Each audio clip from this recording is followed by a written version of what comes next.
With that, we'll call to order the Community Development Commission meeting for December 16th. It is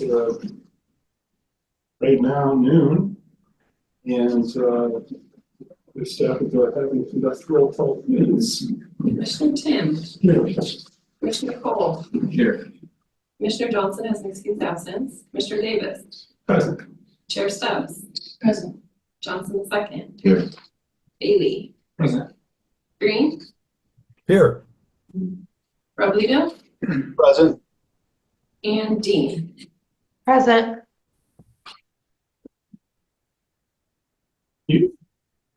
First item on the agenda is to approve the meetings on page 2 to 3 of the November 18th meeting.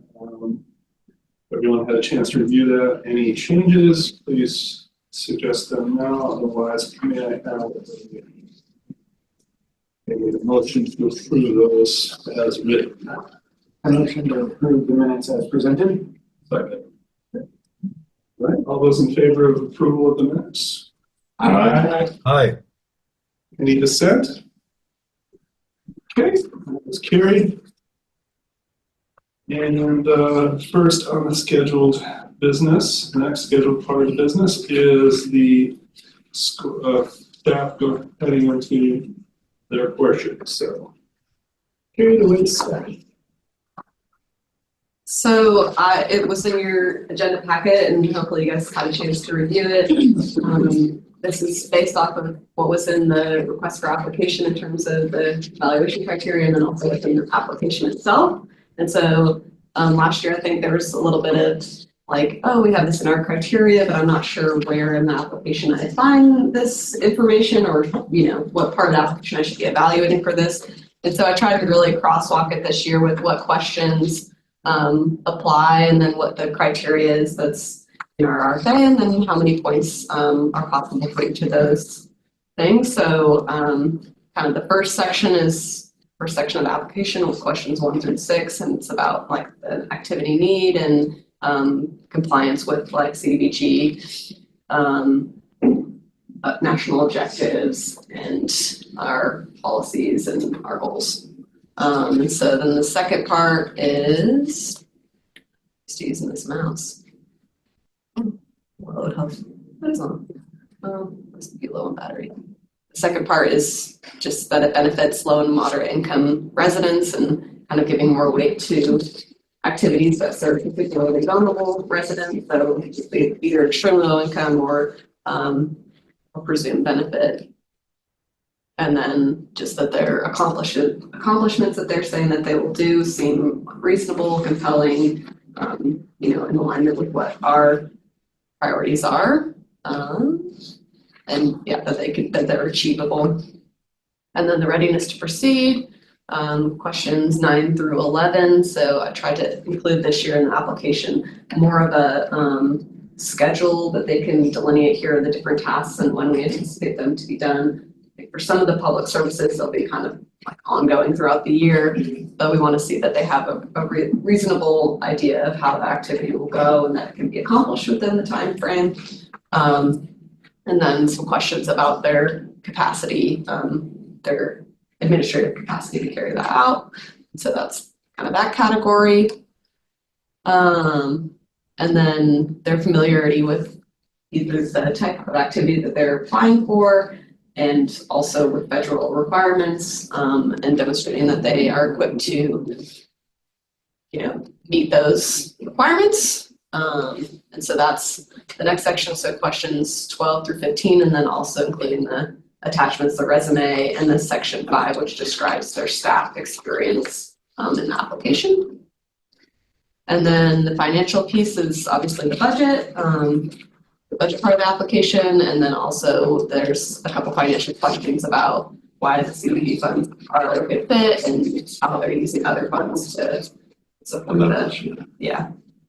And so that's the last category, but it's pretty straightforward, and there's been made some adjustments based off the feedback you guys had about last year's matrix, but I just want to make sure that there wasn't any big pressing questions or issues. Thank you so much for putting that together. Yeah, and I'll send out the actual Matrix. Excel sheet, and it has auto tabulated formulas. So as you put in your scores, it will tabulate the total score at the I end. have one question. Is this defensible? I mean, so say somebody comes back and represents they didn't get any money or they didn't get what they asked for. Has the city attorney took a look at these?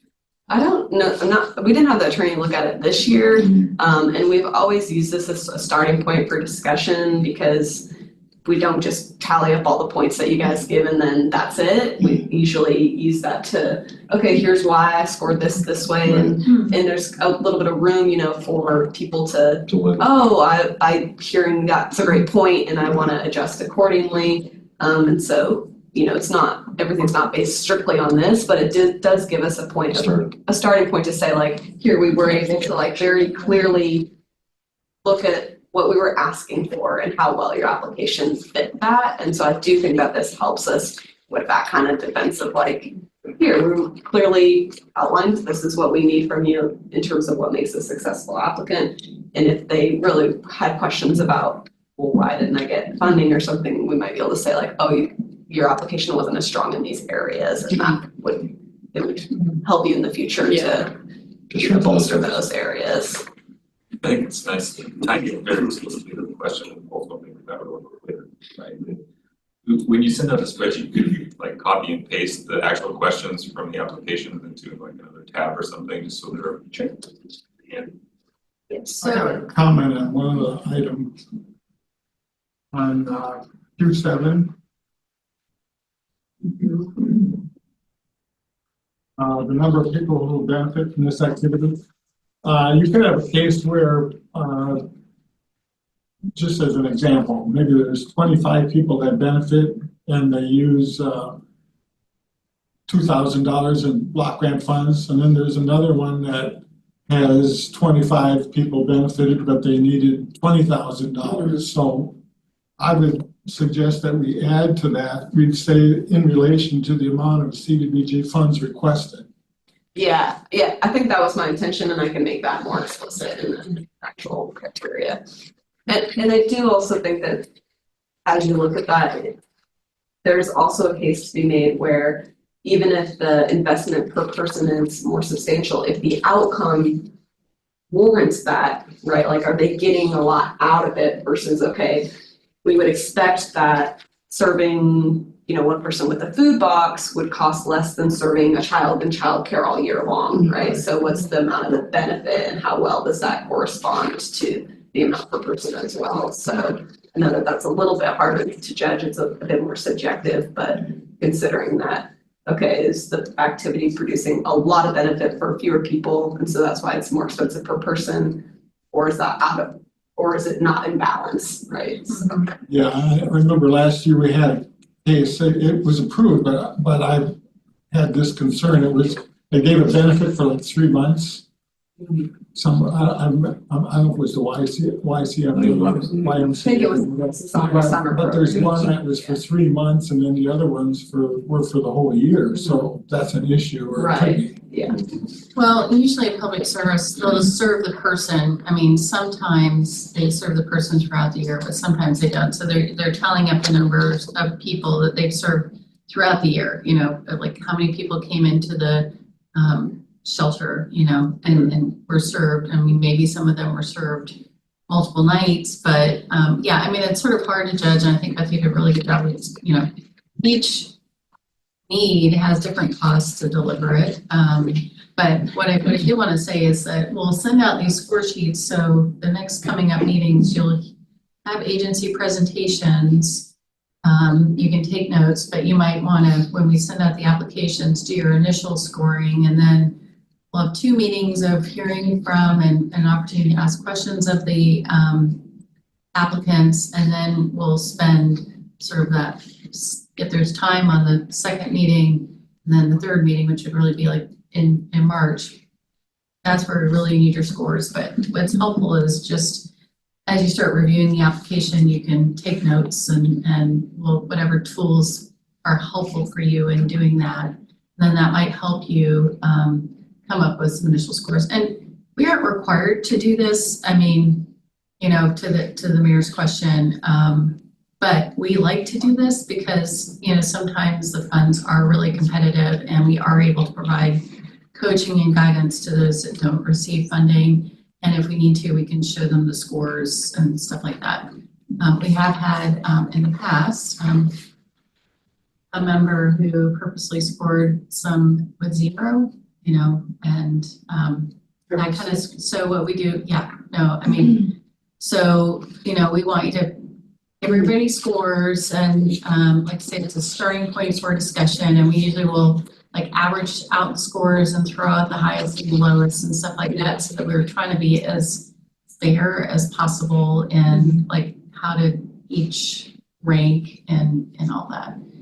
So anyway, I'm just adding a little bit more because it'll still be another month or so before, you know, we actually start talking about it. But in January, the meeting, because of the holidays, will be at the end of the months. But we'll have agency presentations, and, you know, it's just good to have read through those applications so that you can kind of figure out, I need to know this and ask this question or get some clarification so that then you can score appropriately. So. One other question. Sure. You know, there was a line that you removed that had to do with their ability to use the funds, even if it, to use the funds in a partial manner, right? Even if they didn't get everything they asked for. And I remember talking about that in the context of kind of how we score them and rank them, but I don't remember how that related. I think what we ended up discussing after the fact was that question didn't help us in terms of scoring, because there wasn't a really like, this is better than that, right. But it was more informational. As we're making decisions about the specific allocations, we need to know if they need the full amount and we can't give the full amount, then it doesn't make sense to give a partial amount. So that question is still in the application, but it's not in the scoring criteria because there's not a clear way to differentiate between what's better or worse. Okay, so we'll probably see some discussion about it, but we just aren't going to score against it. Right, yeah. And this year, we're setting a cap, at least for public services, which will help, because in the past, we've had some applicants ask for way more money than there's actually available. And when you look at, and sometimes you look at, we'll fund them X% of what they've asked for, you know, when you get down to figuring out the details. So we try to figure out how to avoid some of these challenges in the past where, you know, one agency might be getting the most money, but it looks like we're only funding 25% of their application, you know, where that was kind of something we looked at. But I think Beth has done a really good job with your input to really kind of identify, you know, what's the fairest way to score applications. Yeah. So. So I think that there will still be quite a bit of competition for the public service funds as there is every year, but it'll be a little bit easier to go apples to apples because hopefully they'll be around the same range in terms of what they've applied for, with there being a clear top end versus when, like Ann mentioned, we've gotten applications that are beyond what we even receive for public services. Mm-hmm. So. Good. Any more questions or? Anyone online? Can they hear you? I think so. So, Let us know if they couldn't. I tell them, tell me if you can't hear me, but They wouldn't know, but yeah, so they can see that we're discussing things. I can hear, I minimized my camera because it makes the screen bigger. Yeah, That's okay. Glad you can hear us. That's good. So then just the next thing that was in your agenda packet is a conflict of interest form. Obviously, you don't know what applicants you have yet because they haven't applied, but just for future meetings, once we know who the applicants are, please fill out those conflict of interest forms accordingly and bring those back before we start kind of doing the discussion, the scoring and evaluation discussion, so that if anyone needs to recuse themselves from any part of that discussion, they can do so, and we'll have the forms for that as well. You want us to sign this form, or do you have? We'll send you an electronic version. You won't know. I mean, if you don't serve on any committee and you want to leave it with us today, we'll scan it now. You know, online. Then you know that you're not going to have conflict of interest. You can do that. Well, if it's easy just to do it now, we'll happy to take it. Yeah, but you know, we'll say that we just keep these on file to make sure that obviously that everyone's making fair enough decisions and there are some federal and state laws around conflict of interest. So, and it can be perceived conflict of interest, and it's not necessarily like all financial conflicts of interest. And if you had a conflict of interest with one agency, it wouldn't preclude you from scoring in weighing on the other agencies. Yeah, and then what we do is just, we divide it by the fewer number of people that scored and stuff so that it isn't really necessarily impacting an agency. So it just helps us in advance. But yeah. And then I think the last item we had for staff scheduled business was the housing implementation plan update. We brought the 3 housing policies forward to City Council on December 10th and had a public hearing where members of the public came and weighed in. And then the ordinances were read for the first time, but will be read for the second time and voted on in January. The resolution to create a procedure for city-owned surplus land to be considered for housing, that did pass at City Council. So we'll keep you updated on the next, what happens with those ordinances at the next City Council meeting in January. Did the one that passed not require a second reading or? No, it was a resolution, and so it didn't require. And I knew going in, it wasn't gonna, all 3 of them were passed, they were made a second reading.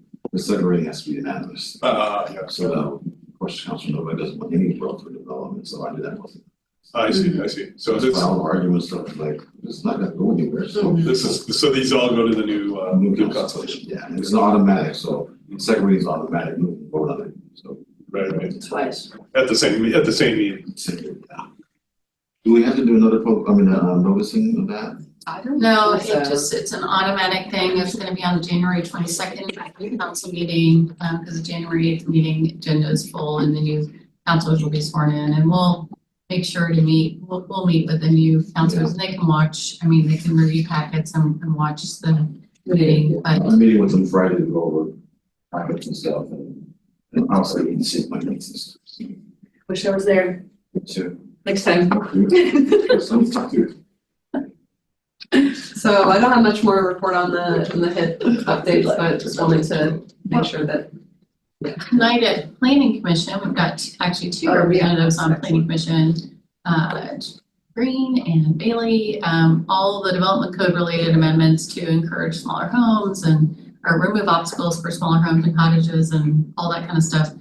The Planning Commission meeting is tonight. And then the council's hearing will be on the 22nd also, so. Lots of meetings for y'all. Yeah. Thank you. Mm-hmm. So before we move on to the next parts of the meeting, because I want to have time to discuss the letter some more, and we kind of continuing that from last meeting. I just wanted to let you guys know that I have accepted a position with the city of Salem, and so I will be leaving this position in early January. So it's been a pleasure working with you all. I've really enjoyed working with the CDC, and I appreciate all the effort you guys have put in. It's made my job a lot easier while I've been here. So. Oh my gosh. Congratulations. Don't like that. It sucks for us. You're amazing at your position. I only know a small portion of what you do. Well, Ann helps a lot too. So anytime I look good, it's probably because Ann's, coached me through it. Moving on up north, moving on down the Willamette. Yeah. I live up in Salem, so it'll be a nice short It's gonna be a commute. Change, train route for her to go. Yeah. It kind of happens sometimes. And right now, No, it's because gonna it's be a birth while. employees, I mean, city, Probably current city people. You are gonna be busy. See bus. It's happened before and you just kind of, there's not really much to do, but it's great. We're happy for you. We want our employees to succeed and sometimes that means they have better opportunities elsewhere. But the city just doesn't post jobs in December because it's sort of pointless, but we're actually revising the job description because it's actually written as a planner position, but this position really, which is what Beth really wants to do, but this job was more limited and narrower in scope to managing the CDBG program. And then if we end up raising some money, future housing programs and kind of housing related stuff. So Rewrite we're that taking the description. time to come up with a new job description, so that She'll come back. maybe the person we get will, you know, this is what they really, really, really want to do and stay, and we'll see. So it's gonna take a little bit of time to Yeah. kind of get the job description approved and all that. And we're also trying to find out whether, we're hoping that the construction excise tax, some version of it, whatever the percentages are passed, so that a small amount of that revenue can go for administration, because the CDBG funds don't even pay for a very small portion of Beth to be here, so she's part-time. So we're trying to make the position a full-time position, because there really is full-time need. 32 hours. I need a lot more help than just a It'll be part-time nice to go person, full-time. so. Yeah. Yeah, it's a lot of work, but it's been worse. For some reason, I'm usually calm about it. But, you know, we'll see. See how it goes. So if I'm looking frazzled next year, you know, I've been there before. I'll put chocolate on your desk. Not very much. Yeah, dark She likes the chocolate, healthy stuff. super dark chocolate has to be over 70% for flavor. I took that. Seriously, thank you though. And I'll be a long range planner. Yeah. You're great. Congratulations.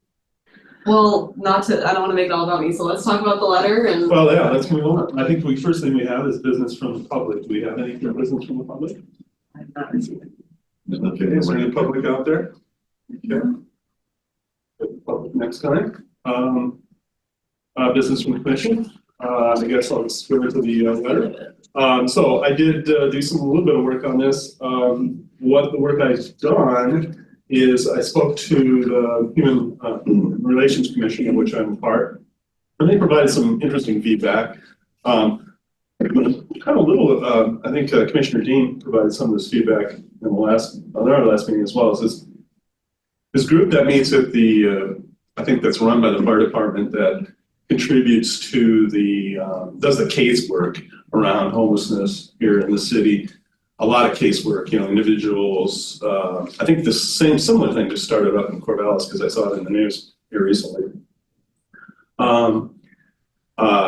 I want to attend that so I can take a look at it first before we go to the council with this recommendation and before we really vote on this. So I would like to table this one more cycle for us, because I want to make sure we're not doubling up on some recommendation here. Is it a monthly meeting or? It is a monthly meeting over there at the fire department, I guess.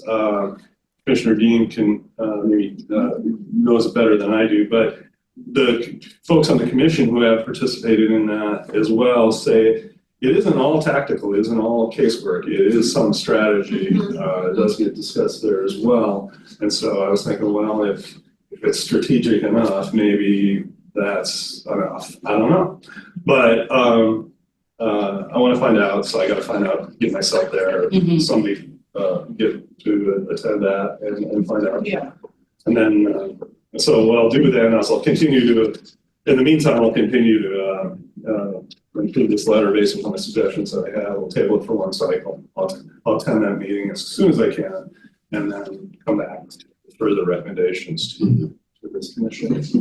And I need to get it on my radar screen, so Counselor Smith attends those meetings. She's kind of just historically, she and I have done a lot, and she's done a lot with attending our heart meetings and other meetings, and she calls it the working group, which to me implies that, you know, these folks really do try to look at, you know, addressing needs and stuff like that. So yeah, it'd be great. It's such a great idea to learn more about what is going on, and you know, maybe where some gaps are, and you know, and then, but I need to get it on my radar too. I just don't know what day. What's the actual meeting? Maybe Emma can. Commissioner Dean, do you know the official name of that meeting? There's two different meetings. So there's one that happens at the fire station called HEAL, and I can't remember in this moment exactly what that stands for. And that happens once a month at the fire department with service providers, sometimes law enforcement, mental health, sometimes Commissioner Tucker attends. we kind of just touch base on what's happening, who's doing what the needs are, kind of what we're seeing. And then the new thing that's happening that Benton County is doing is the situation table, where we went through a 2-day training. And that's kind of an intensive, quick call to action case management, where agencies are coming to the table with an individual or a family in our community that's at an elevated risk, and without intervention will continue to elevate in risk. And so we work through a couple different filters, and at the end of it, if everyone agrees that there's risk, we make a plan of who can support this individual or family. And it's like within 24 to 48 hours of that meeting, those agencies are going out and connecting with the individual or family. And in the meeting the following week, they're giving an update. So I don't know that there's really a strategic meeting happening. Potentially the one at the fire department could turn into something like that. So Hillary Kosmicki would be a great individual to speak to about that meeting. Definitely reach out to her Hillary Cosmic. right now. Yeah, Great, thank you. thank you. And then I will use that as for the next step on this. Commissioner Dean, do you know if the adult services team is active in Lynn County? Yes, it is active. So it's a little bit similar to what you described as the Benton County situation table, a little bit, but not necessarily as quick response or for folks that are, that really need intervention because they're at risk. But that program is a collection of agencies, including, Lynn County Mental Health, and I think somebody from City of Albany, and maybe in fire, police, or whoever's needed, and other agencies, and basically people work with individuals to help them develop their own plan, self-improvement plan, and try to help them with whatever their issues are so that they can get into stable housing. So that's another program, but a lot of these are run and managed by the county because they interact. I mean, of course, the City of Albany interacts with our residents that are homeless or experiencing challenges, but Lynn County Mental Health, I think, coordinates those meetings, but I'm not sure. So maybe Commissioner Dean can correct me if she knows. Yeah. You're correct. That's it's active, and it's very much the individual that's getting the services is showing up and capable of kind of showing up with that amount of support and navigating next steps. So there is kind of this different kind of tiered support systems that are in place, but there's not really a what's our strategic plan for Albany? What are we seeing and what are we collectively doing as a community to move forward? I think there's a lot of community partnership. There's also some areas that we need to build that more. I'm still very much in favor of asking the council for that strategy. I just thought it was, and the feedback I had from my other commission was to take that extra step. Commissioner Green? Yes, I wonder if the letter might in some way address the reestablishment of a city-sanctioned camping space. Because I know, that may be too much of a reach, but what we're doing, we're responding to the dispersal or the closure of Marvin's Garden, and we're recommending and charging the city council with establishing the task force, and we've got our list of the things to charge the task force with, but we're leaving open the question of establishing a space or sanctioning a space, and I'm wondering if is it best for this letter to not address that move, that reestablishment, and simply say, well, let's get a task force to decide this thing, or should we include somewhere that option as something that we as a commission are recommending? I don't know, and I'm not necessarily advocating to put that in, but it seems to me that, we had a concrete thing, an event, and a specific event that kind of precipitated this. And we haven't really gone into the closing that said we need to have this back. We need to have some place for people to be. So does that sound completely inappropriate to put into the letter?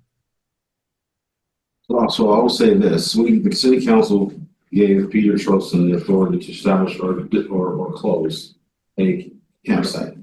And to give him that responsibility, that's his job for the city. He's our executive officer. He runs the city. I'll just say that, and Commissioner Dean knows more than I do, but what I've read is that like 84% of the people that were Marvin's Gardens were not Albany residents. They came down because it was a place to stay. Commissioner Dean supported the city's position because of how dangerous things had gotten there. So what I was going to say though is there are still people that are dispersed that weren't staying at Marvin's Gardens. So I think, Ron, your point is we've got people that are camping. I mean, this is an issue up along the river and different areas around the city. I walk by somebody almost every day across from Chance downtown. And so, a coordinated response and what are some solutions and ideas that could be explored, I think is what I'm thinking, because a very small subset of the people that are not housed or accessing shelter, they might be accessing services, but they're not staying in the shelter, we're actually getting support at Marvin's Gardens. And that's my looking at it from just reading in the paper and listening to the conversations at council. But it's the point in time count is coming up, and there's opportunities to volunteer, but there are people who I counted up at the rest stop, the San Am rest stop. A lot of people stay there, but we do have an issue where our parks and our public areas and our natural resources, sometimes it's a lot of cleanup. We're one of the few cities that actually has somebody dedicated on the police department, and we also have somebody in the parks department to try to address this issue. So how do we do that? And I mean, this is a community conversation. Right?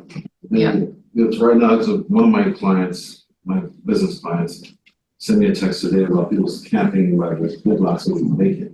Yep. Well, Michael's going to be in there, but they'll move around the roadway. They move around. They move around from back. And the farthest parks, I know nobody's complaining about parks other than the graffiti that was at Raspberry Park, and also down at the water, talking one down here at the waterfront. But there's pockets of people hiding or camping around throughout the city.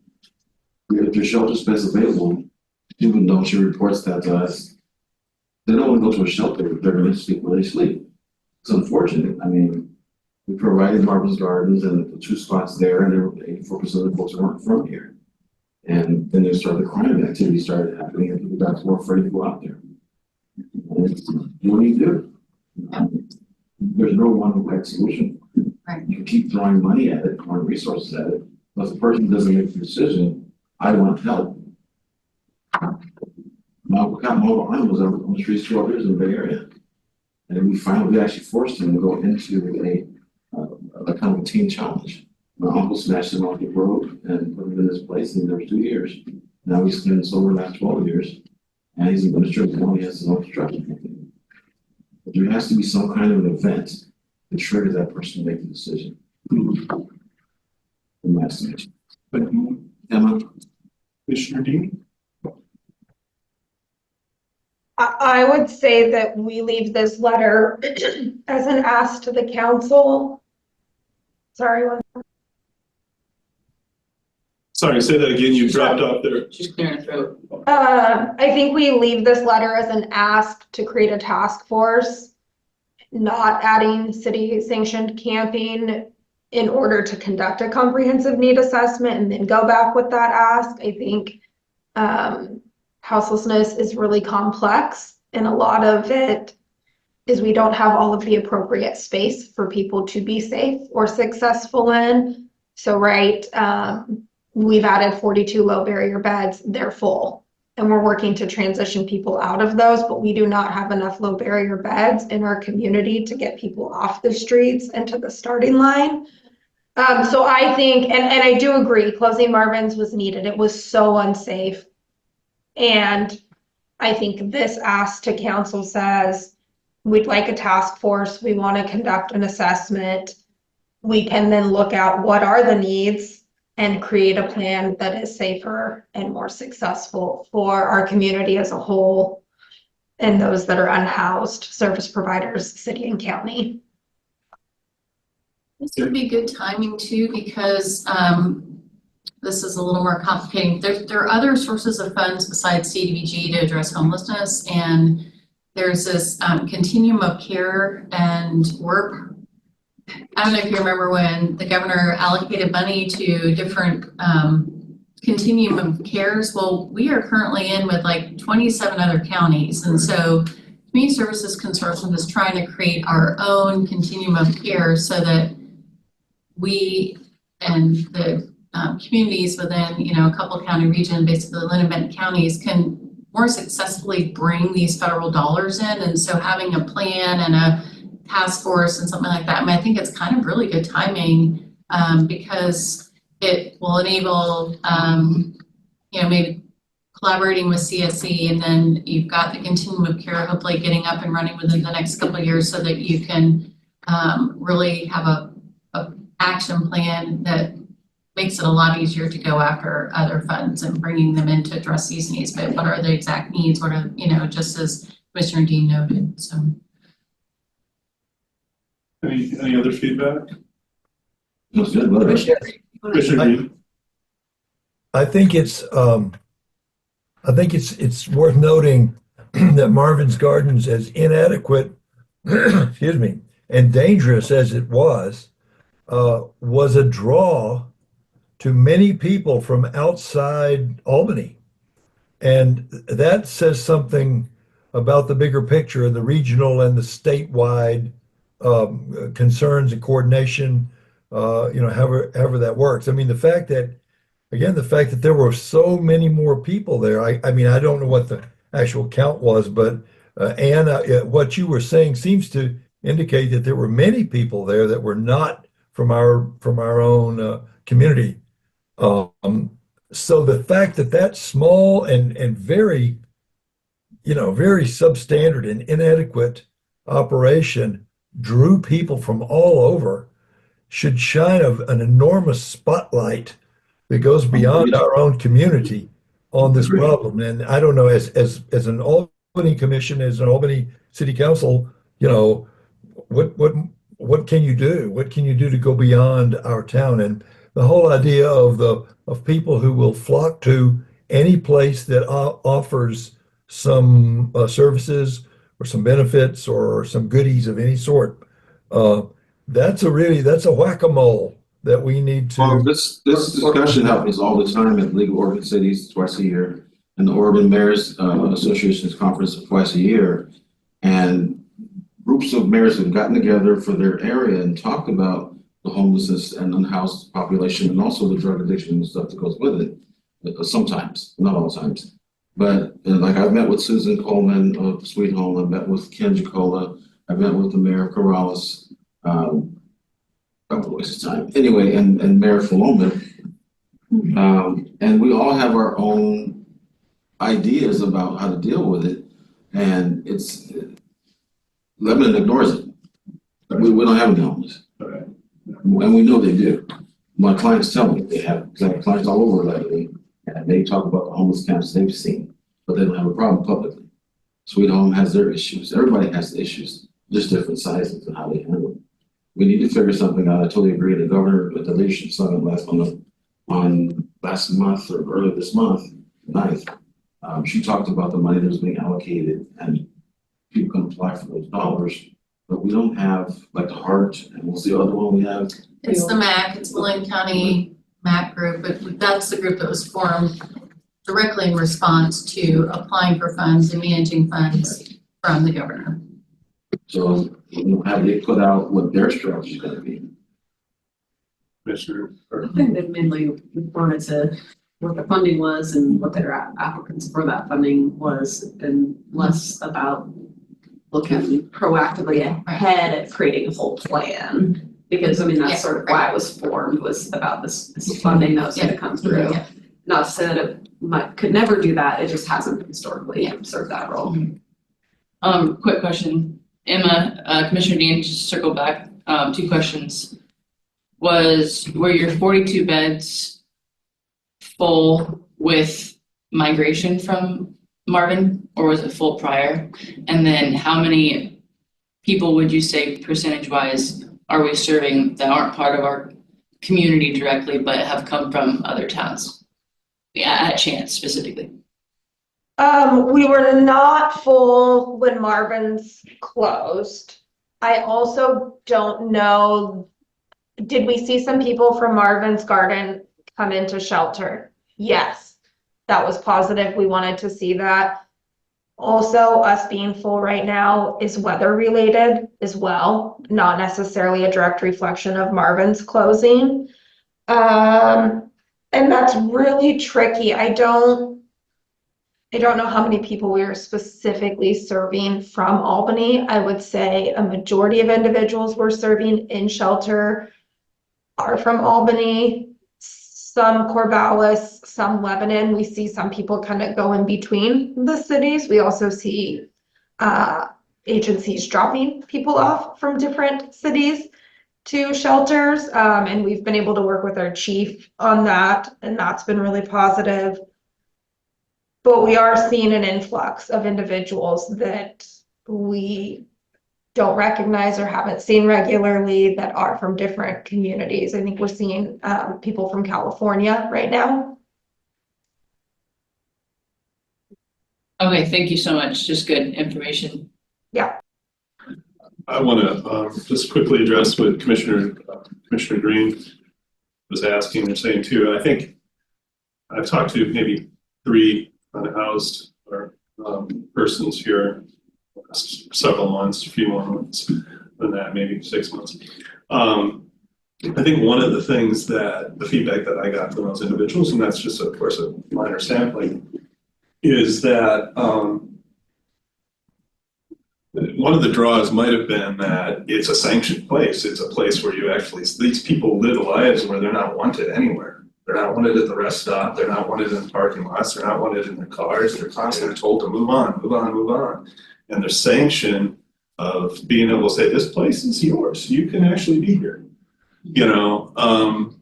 And so is a big deal, I think, from what I've heard. And to be able to have to go out and live in the river and land, or you know, a lot of them too will have feedback. They'll look for lands that are railroad lands and state lands that they know they can't easily be kicked off of because the local police have no jurisdiction there. And so that's other things that they learn, you know, and a railroad almost never kicks them off. Once in a great while, you know, It's a hazard. yeah, they will, but you know, those types of things, you know, and so I think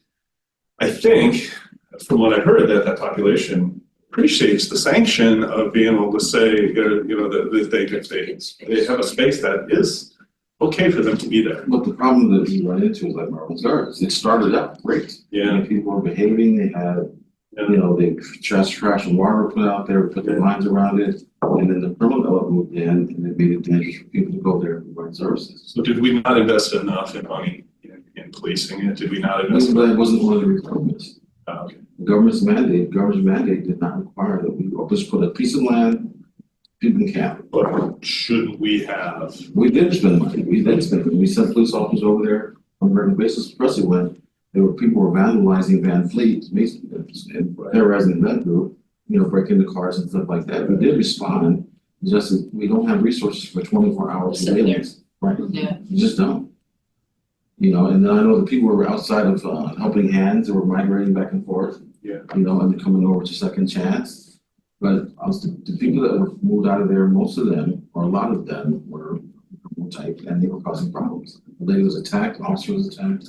I know it's hard, but if it had stayed the way it was the first couple months it was open, it would probably still be open. And people were defecating on Van Fleet's doorstep, like, they aren't the problem, you know, but I mean, just, now that's not dangerous, but, you know, It's there still- were dangerous, I mean, people, you Public know, health. Somebody the cracked- staff and I our, can't even find it around. police Somebody and, cracked like, my parking yeah, spot. we're Not my fault. assaulted. And I think, you know, definitely the need for stability, the need to be able to be located somewhere or access services or be some predictability in life. Can still be something that comes out of a needs assessment, and maybe there are other creative Yeah. solutions or other ways to design a camping area. I don't know, we can't predict that, but hopefully identifying what are the core needs, what are the most important needs, and how do we prioritize achieving those, you know, something that I think. Like Emma's or organizations like Emma could help provide that information as well. I mean, the task force is a great idea. We work for the housing affordability piece, a lot out of that. I'm all for it. Well, good, I'll make sure to take that, and then hopefully we will have it in front of the council by the February meeting. Just go, Mary Dillon or. yeah, so if you wanna bring the letter back to the January 27th meeting or one of the February meetings, we'll be meeting twice in February, we'll just kind of see how it goes, and then we can, Yeah, I you mean, know. yeah. prove it here in the January meeting, maybe get in front of council in February. Yeah, I mean, it's kind of, you kind of need to get on council's agenda a little, pretty far in advance, but I mean, at least a Very month good. out, but we'll just have to see. I mean, it depends on how it's presented, you know, it just could be, something that we can talk to them about, like, because if it's from the public, even though you guys are a commission, it's from the public, does it come up under business from the public? It's a, you know, more of a conversation item Yeah. because it isn't necessarily a report from staff, which kind of goes at the end. So it's just sort of how it's brought up, and it's something that could be submitted to the council at any time, and then you know, as a member of the public, but also appointed to this commission, you can always, you know, that there's business from the public. So we'd have to think about what would be the best Yeah. way, and It would be Mayor business maybe from the public, supports maybe special that. presentation. Yeah, or special Yeah. presentation, yeah, or Otherwise- special discussion. Yeah. I don't know. I mean, I don't know that there'd be time for discussion, so that's kind of present this, give the council some time to think about, you know, it, and then whether they want to, you know, discuss it on another agenda is kind of what I would envision. But At least- Mayor, you have a lot of influence on At that. least So. starting the conversation, because I meet with Peter Trojan every Thursday since day one. 8 o'clock in the morning to discuss upcoming agenda items. So if you can give me a draft, I'll take a draft and say, now the commission wants to talk about this in the future, can we give at least a book on place marker? And place, and then we can come back with the full, more ready. Okay, well, I appreciate Yeah, we'll that. figure it out and get it on your address. So I'll talk- Yeah, I thought it was best to, that since I officially represent that commission on this group, I thought it would be best to involve them, and I'm glad I did. Yeah. It's good for- Yeah. That's good. It could be something special presentation by HRC and the Development Commission. Absolutely. And thank you, Commissioner Davis. Yeah, I think so. Mhm. Don't go sailing. You have to put up with it. When are you leaving though? In a month or? January 6th is my last day. It's gonna be a big day for this country. Sorry. The only other feedback, any other business from the commission?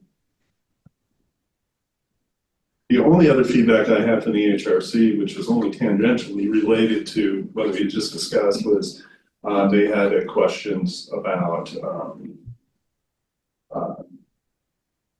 sort of the city's DEI sort of training, you know, where, you know, that I know as a city staff, you all do, you know, equity and diversity trainings and stuff like that, but is there officially a study, or does the city publish its own internal audit on diversity, equity? That's a great question, probably for our new deputy city manager. So, I mean, it's not just training, but I mean, it's hiring and all the Yeah. things and representation on commissions and some of those, you know, with counselor appointments, it's hard, you know, you can't really get it all right. But I don't know exactly who is like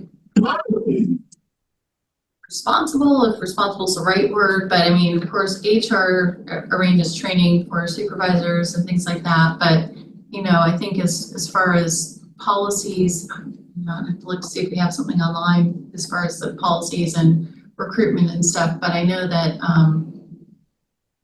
but now that we have a deputy city manager, I mean, there's just a lot of these kinds of things that are multi-departmental that I think relate to operations that she is trying to tackle. So that'd be a good question for Deputy City Manager. yeah, I bet. Kayla. So, yeah, I'll You're put it gonna on put that my on the agenda, list? yeah, Okay, unless you're great. here.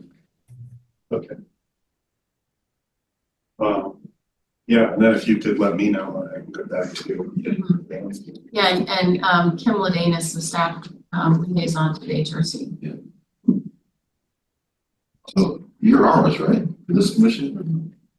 Who's gonna be next? Is it gonna be It was you, Claudia? me, I mean, it was me before, and I just delegated, so that Beth could be the primary on the website, since I've got a lot of other things I work on, but yeah, she's the primary, so the new person would probably be the primary, but, it takes a long time to train. I mean, it was probably a good year. Yeah. So this will be, 3.5 or so. Yeah. yeah, so it's a long, there's a learning curve lot for to the better. learn. There are certain things that, if you're a quick learner, it's no problem. If you're organized and all that, it's just, there's like a workflow and figuring stuff out and then figuring out, really what the programs have been and, kind of understanding what the federal requirements are can take a while.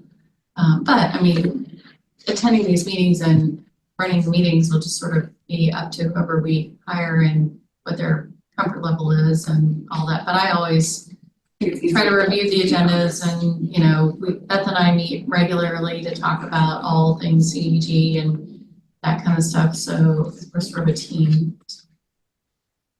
So it's gonna be tough, but like I said, I'm trying not to be stressed about it.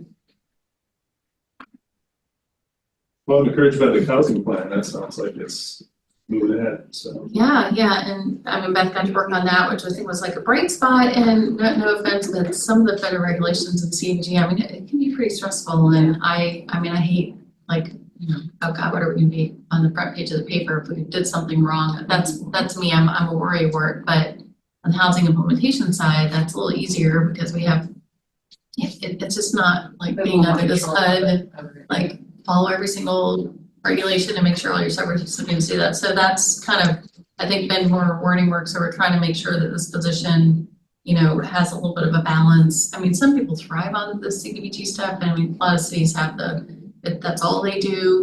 We just don't get enough money to have that happen. And I need more help than just that program. So we're thinking, trying to be, what are other cities doing? We just didn't have time to create a new position thankfully we added this position, and to make it quick and easy, it's easier just to go with an existing job description, which I was like, we have to be really, really careful in our noticing of the job that this is not your normal planner job. So we're going to do it right this time. We'll let you know when the job description's out in case you know people that are interested. Well, with that, if there's no other from the commission. I guess I'm, Oh, if you reapplied your approved, the same. Thank you. Awesome. And with that then, our next meeting is scheduled on January 27th at 12 p.m. in this very room, and we are adjourned at 12:53 p.m. Generally,